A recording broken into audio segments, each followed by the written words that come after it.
Yeah, it tells you a lot about the United States and the ICE raids and anti-immigration sentiment when the only people that actually get deported or punished are workers and not the business owners that are hiring undocumented workers and abusing them so that they don't have to pay taxes on the workers that they've hired.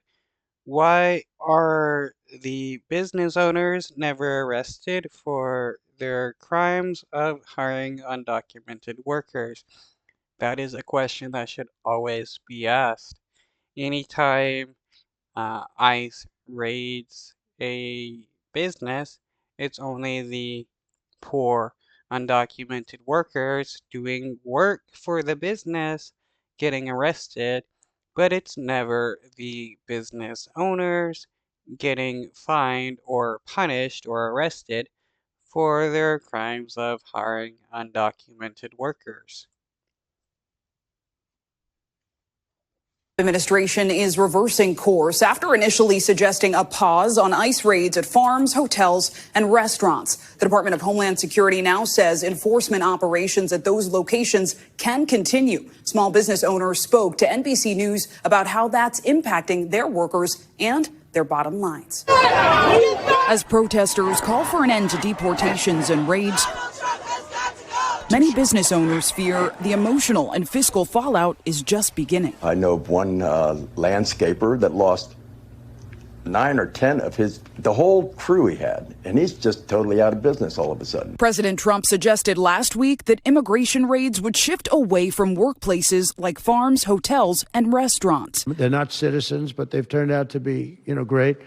And we're going to have to do something about that. But now Okay, so Trump doesn't want to arrest hardworking immigrants working in the United States, though supposedly he claims, just like all Republicans, that anyone that is brown has come here illegally and is just stealing benefits from the American government. How can you claim that immigrants are stealing money from the United States by just getting on benefits while the ICE is raiding work sites and people that are working? You can have it both ways by claiming that immigrants are just stealing, just getting on government welfare, while also at the same time that you're cheering on ICE raiding work sites and arresting people that are actually working. And they're doing a lot of jobs that Americans don't want to do. Because I doubt some white dude in Texas is willing to go to Arizona or any other state around them and pick crops from a field for a couple bucks a bushel. Department of Homeland Security says worksite enforcement remains a cornerstone of our efforts to safeguard public safety, national security, and economic stability, all as business owners speak out. In Key West, Florida, Vincent Scardina is the owner of a roofing company. He spoke to WTVJ and says a third of his workforce was detained in an ICE raid. It's financially as well as emotionally. It takes a toll. Of his work. Okay, so why is he not punished at the same time for hiring undocumented workers, while all the undocumented workers, the people that are working and paying taxes into the United States, are being punished for working in the United States? It makes no sense that all these business owners get to commit all these crimes of hiring undocumented workers and get away with it, while the poor people are punished. It shows that there's different tiers of justice in the United States. Workers fight 5 of the 6 detained men have pending asylum cases, according to their immigration lawyer. Scardina voted for President Trump, but says he thought the administration would focus solely on deporting criminals. You get to Oh, God. It is hilarious how so many people that voted for Trump are now upset with Trump because their businesses are being ruined by Trump.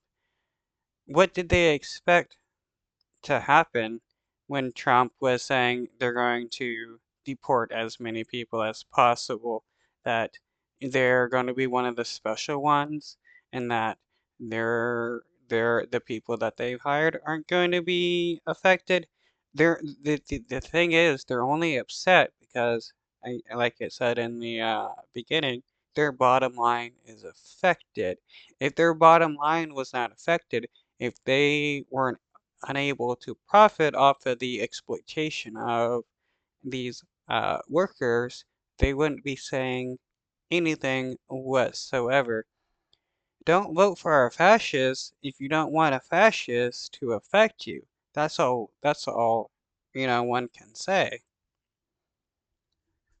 know these guys. You become their friends, just not an employer, but a friend. The American Immigration Council estimates that 4.9% of the U.S. workforce is undocumented. A small number of workers can impact a local economy quite drastically. This Kansas City street, once the heart of a thriving Latino community, is now facing a dramatic decline in sales, as told to our affiliate KSHB.